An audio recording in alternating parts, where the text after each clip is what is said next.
முன்னாள் ஜனாதிபதி மஹிந்த ராஜபக்ஷ தன்னுடைய உத்தியோகபூர்வ இல்லத்திலிருந்து வெளியேறியிருக்கின்றார்.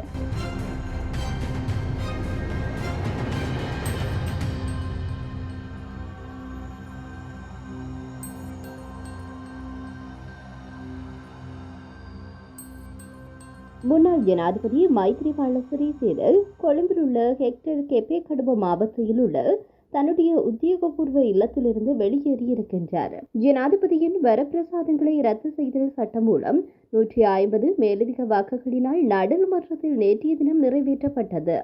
ஜனாதிபதியின் உரிமைகள் சட்டம் மூலம் நாடாளுமன்றத்தில் நிறைவேற்றப்பட்டதை அடுத்து முன்னாள் ஜனாதிபதி மைத்ரிபால சிறிசேன உத்தியோகபூர்வ இல்லத்திலிருந்து வெளியேறினார். இதேவேளை முன்னாள் ஜனாதிபதி மஹிந்த ராஜபக்ஷ தற்போது வசித்து வரும் கொழும்பில் உள்ள விஜயராம வீதியில் உள்ள உத்தியோகபூர்வ இல்லத்திற்கு அரசியல்வாதிகள், பொதுமக்கள், வெளிநாட்டு பிரதிநிதிகள் குழு ஒன்று காலை முதல் படியெடுத்து இருக்கின்றனர். இதே நேரம் முன்னாள் ஜனாதிபதி மஹிந்த ராஜபக்ஷ தன்னுடைய உத்தியோகபூர்வ இல்லத்திலிருந்து வெளியேறியிருக்கின்றார். மேலும் மஹிந்த ராஜபக்ஷவை இலங்கைக்கான சீன தூதுவர் பொய்சென்காங் கொழும்பில் உள்ள விஜயராம உத்தியோகபூர்வ இல்லத்தில் சந்தித்திருந்தமையும் குறிப்பிடத்தக்கது. முன்னாள் ஜனாதிபதி இன்றைய தினம் வெளியேறியதன் பிற்பாடு மாலை 4 மணியளவில் தங்காலைக்கு செல்ல உள்ளார் என்ற தகவல் வெளியாகியிருக்கிறது. மேலும் அவரை அங்கு வரவேற்க சிறப்பு நிகழ்வு ஒன்று தங்காலை மக்களினால் ஏற்பாடு செய்யப்பட்டுள்ளது.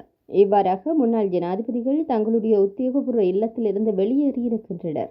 இந்த வகையில் முன்னாள் ஜனாதிபதி ரணில் விக்ரமசிங்க எந்தவொரு சந்தர்ப்பத்திலும் அரசின் உத்தியோகபூர்வ இல்லத்தில் வசிக்காமையினால் அவர் வழக்கம் போல் தன்னுடைய தனிப்பட்ட இல்லத்திலேயே உள்ளமை குறிப்பிடத்தக்கது. இதே நேரத்தில் ஜனாதிபதிகளின் வரப்பிரசாதங்களை நீக்குதல் சட்டம் நேற்றைய தினம் நாடாளுமன்றத்தில் நிறைவேற்றப்பட்டிருந்தது. இந்த சட்டத்தின் விதிகளின்படி முன்னாள் ஜனாதிபதிகளுக்கு வழங்கப்பட்ட சலுகைகள் மற்றும் செலவீனங்கள் ரத்து செய்யப்பட உள்ளது.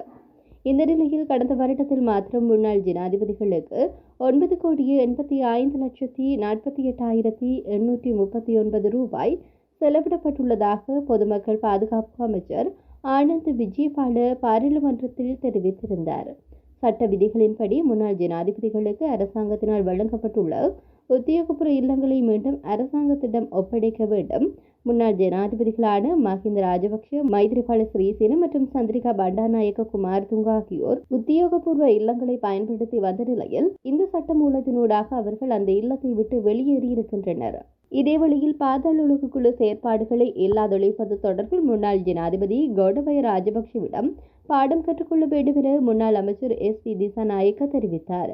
கோடபய ராஜபக்ஷ பாதுகாப்பு செயலாளராக கடமையாற்றிய காலத்தில் அவர் பாதாள உலக குழு செயற்பாடுகள் மற்றும் போதைப் பொருளை முற்றுமுழுதாக இல்லாது ஒழித்தார் என்று அவர் சுட்டிக்காட்டினார். பாதாள உலக குழு படுகொலைகள் இல்லாதொழிப்பது எவ்வாறு என்பதை கோடபய நாட்டிற்கு செய்து காட்டினார் என குறிப்பிட்டார். மிகவும் கடுமையான முறையில் அவர் இந்த நடவடிக்கையை மேற்கொண்டார். அவர் இதை எவ்வாறு செய்தார் என்பது குறித்து பாடங்களை கற்றுக்கொள்ள முடியும் என அவர் தெரிவித்தார். போர், பாதாள உலக குழு மற்றும் போதைப் பொருள் என்பவற்றை இல்லாதொழிப்பதில் கோடபய சிறந்த தலைவர் என குறிப்பிட்டுள்ளார். எனினும் கோடபய ராஜபக்ஷ இந்த நாட்டில் மிகவும் தோல்வியடைந்த ஒரு ஜனாதிபதி எனவும் அவர் நாட்டை சாப்பிட்டார் எனவும் SP திசாநாயக்க தெரிவித்தார். இதேவெளியில் மாகாண சபை தேர்தலை இயலுமானவரை விரைவில் நடத்துவதே அரசின் எதிர்பார்ப்பாக உள்ளது என்று அமைச்சர் நலிந்த ஜேதிச தெரிவித்தார். மாகாண சபை தேர்தலை இலங்கை அரசு நடத்த வேண்டும் என ஜெனீவா கூட்டத்தொடரில் இந்தியா முன்வைத்துள்ள கோரிக்கை தொடர்பில் எழுப்பப்பட்ட கேள்விக்கு பதிலளிக்கும் போது அவர் இவ்வாறு குறிப்பிட்டார்.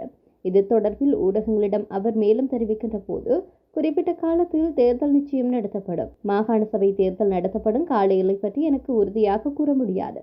அதற்குரிய சட்ட திருத்தங்களை நிறைவேற்ற வேண்டியுள்ளது. எனினும் கிடைக்கும் முதல் சந்தர்ப்பத்திலேயே தேர்தல் நடத்தப்படும் என்று தெரிவித்தார். அத்துடன் பயங்கரவாத தடை சட்டம் பற்றி எழுப்பப்பட்ட கேள்விக்கு பதிலளித்த அமைச்சர் நலிந்த ஜேதிச, அந்த சட்டம் நிச்சயம் நீக்கப்படும். அதற்குரிய நடவடிக்கை ஆரம்பமாகியுள்ளது. நிகழ்நிலை காப்பு சட்டமும் மறுசீரமைக்கப்படும் என்று தெரிவித்தார். இதேவழியில் போக்குவரத்து போலீஸ் உத்தியோகத்தர்களுக்கு அவர்களின் சீருடைகளில் பொருந்தக்கூடிய கேமராக்களை வழங்குவதற்கு போலீசார் தீர்மானித்துள்ளனர். போக்குவரத்து குற்றங்களை குறைக்கும் நோக்கில் இந்த தீர்மானம் எடுக்கப்பட்டுள்ளது. எதிர்வரும் சில வாரங்களுக்குள் குறித்த கேமராக்களை அனைத்து போக்குவரத்து போலீஸ் உத்தியோகத்தர்களுக்கும் வழங்குவதற்கு நடவடிக்கை எடுக்கப்பட்டுள்ளதாக போலீஸ் ஊடக பேச்சாளர் உதவி போலீஸ் அத்தியட்சகர் எப்ஜு வூட்லர் தெரிவித்துள்ளார்.